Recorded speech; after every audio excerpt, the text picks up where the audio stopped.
say la boom boom boom boom boom boom boom boom boom boom boom boom. Bring that ass back like a boom boom boom boom boom. Like a boom boom. So ayun, magandang umaga huli sa inyo mga kapa. Muli nagbabalik ang inyong kaibigan. So mga kapa, andito po ako ngayon sa aming bukid kasi po binabantayan ko po yung mga alaga kong mga manok. Ayan po, yung mga manok na po yan po yung binigay sa amin sa farm po namin dito sa sa Hofa. Yung mga manok na po yan is Havard. Yan po yung mga manok na medyo may kamahalan pong itlog kasi kwan po siya tawag na ba dito? Wait, isipin ko muna. Kaya na naman, napapaisip naman tayo. Anong tawag sa mga manok na to? Hindi, may tawag dun eh. Hindi. Yung itlog nila yung... Anong tawag na ba kasi nito?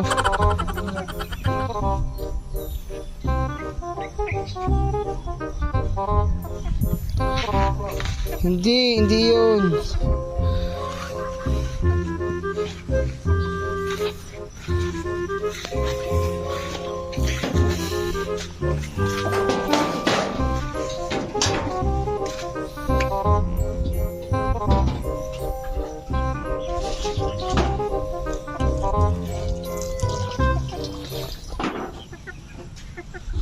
A few moments later.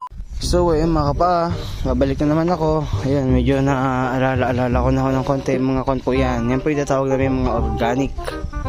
Organic po yung mga manok na yon. Yan po yung galing sa aming asosasyon na binigay ko sa amin. Ayan po, mga Havard po yan. Organic chicken po yung mga yan. Organic yung mga itlog po nila. Ayan ho.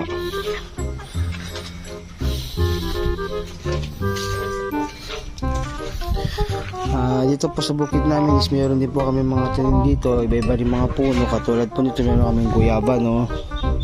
May kuna naman po kami dito, miracle fruit. Ayan ho, miracle fruit. Yan po, tanim po namin yan para kasi pagdating ng panahon is meron naman panibagong mga puno dito.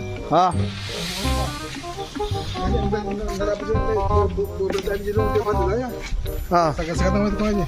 Kuan ang lumis sakat na diyan dalan diyan ni. Diba bagay na. Sino? Green na. Sinagat-sagadan? Yung? Diyan di dalan diyan. Laod. Ano gagawin?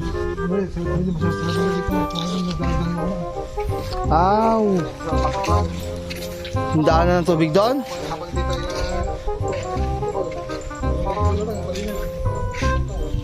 Jay. Sasagadan mo yung bagay? Lahat yan?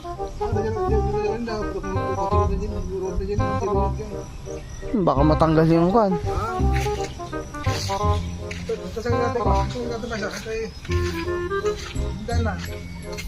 Ewan ko.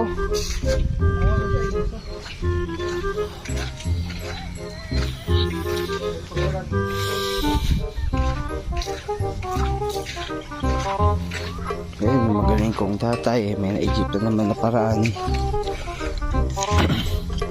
para daw matanggal yung damo sa may palay. Sasagadan daw niya. Ako, para sa akin hindi po acceptable yan na para matanggal daw yung damo. Lahat na lang ginagaya. Hindi naman talaga dapat, hindi na lang hayaan kasi ang damo talaga yan sa palay, lalo na pag hindi tag-ulan at wala pong ulan. Yung mga damo na yan is lumalaki talaga, hindi mo maiwasan yan. Yun, alam ko na naman tumatakbo sa isip ng aking tatay at gusto rin yung sagadan at ginagagayahin na naman niya yun sa kabila. Jesus Maria Joseph, alam ko ba kasi kung bakit naman kasi hindi man lang umulan sa panahon na to. Mag-Agosto na ho, di pa rin po umuulan mga kapa. Totoosin lang, hirap ng tubig yan. Katulad ko ngayon yan, tingnan nyo ho, ito yung mga palay ko, halos tignan mo, hindi na sila yung kumpleto. Kumbaga parang kwan na sila, yan o, tagpi-tagpi ba. Yan to, yung mga ito, itong damo na to, hindi naman talaga yan dapat dito eh. Ano bang tawag sa damo na to? Tanggalin natin. bangbangsit. Ito po yung mabaho na ano, na damo. Yan, ba't tumutubo yan dito? Sus, Mariusip. Kadami naman oh. Pagtsatsagaan ko na lang pambunutin. At di naman yata masikaso ng tatay ko na bunutin itong mga to. Medyo madami-dami pa. Ay, sus.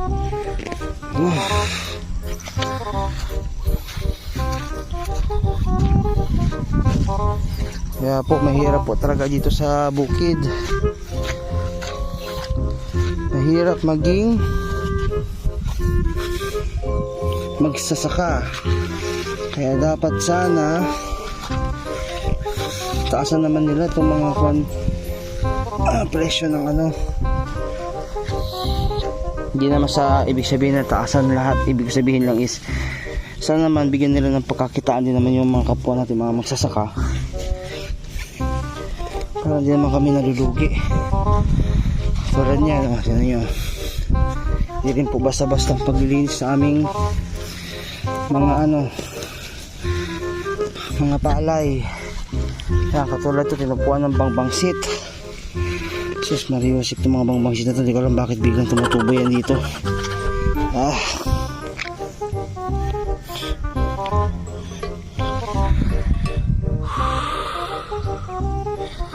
Ayun po, marami-rami pa rin po mga kapa.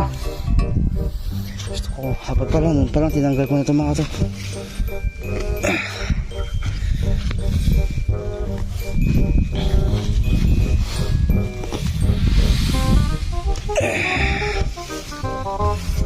So yung mga kapa, at balik na lang ako mamaya at bunutin ko muna itong mga to. At di ako medyo hindi ako makapag-concentrate kasi may hawak akong camera.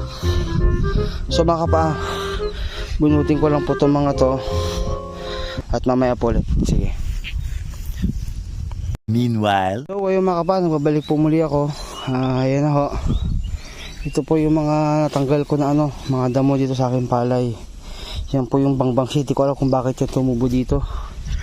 Ayan o, kung mapapansin nyo, medyo wala na yung mga nakaangat-angat ba. Yan yung mga yun eh. Yan. Ito kasi itong lupa na to, kaya ho, nga pala ulitin ko, itong lupa na to kaya ho ganyan yan. Yung palay ho is hindi pantay-pantay. Kung mapapansin nyo, merong malilit, merong malalaki. Kasi po yan dito, yung lupa po dito is hindi na maganda, ibig sabihin. Kumbaga yung soil niya, yung pinakapatabaan niya is wala na, parang purong ano na lang siya, parang purong buhangin na lang, di mo maintindihan, parang ganun. Kumbaga wala na nutrients yung lupa mga kapa, kaya puro damo na lang yung lumalabas, kalimitan. Kung mapapasin ganyan yung palay. So ano kaya pinakamabisang gawin dito mga kapa para po yung palay is gumanda dito sa lupa na to? Sana po sa mga eksperto ho na makakapanood po itong video na to, sana po mabigyan nyo ako ng advice kung ano po ang dapat kong gawin. Kasi itong lupa na ho na ito, kung totoosin lang is inisprayan ho namin yan ng ano, pamatay damo. Kaso nga lang medyo late na yung mga mga one month bago yata nagtalim. Ibig sabihin yung mga damo nung malalaki na. Kasi yan ho, kaya yung mga ibang huli na tumutubo na mga damo, yan po yung mga damo na ano, na yung mga buto pa lang. Kaya minsan sumasabay sila sa paglaki ng palay mga kapa.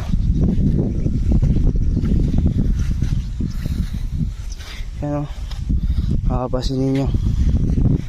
Ito makapal, ito halos wala, maninipis. Makapal. Yan halos iba, wala talaga, as in wala. Yan mga kapa, wala na ho yung mga yung damo na yun. Bangbangsit tawag namin yan dito sa amin sa Zambales. Hindi ko alam po anong tawag sa inyo. Yan po yung dahon na, yan po yung damo na talagang ito ho. Yan ho. Comment down below ho kung ano po itong damo, kung anong tawag po sa inyo to, sa mga Katagalugan o sa mga ibang lugar, kung anong tawag po sa inyo itong damo na to. Hindi ko alam kung bakit hindi namatay ito eh. Siguro to, buto na siguro to, kaya ngayon lang sila, sumabay lang sila sa palay. So yun mga kapa, hanggang sa muli. Maraming salamat po sa inyo. Peace out.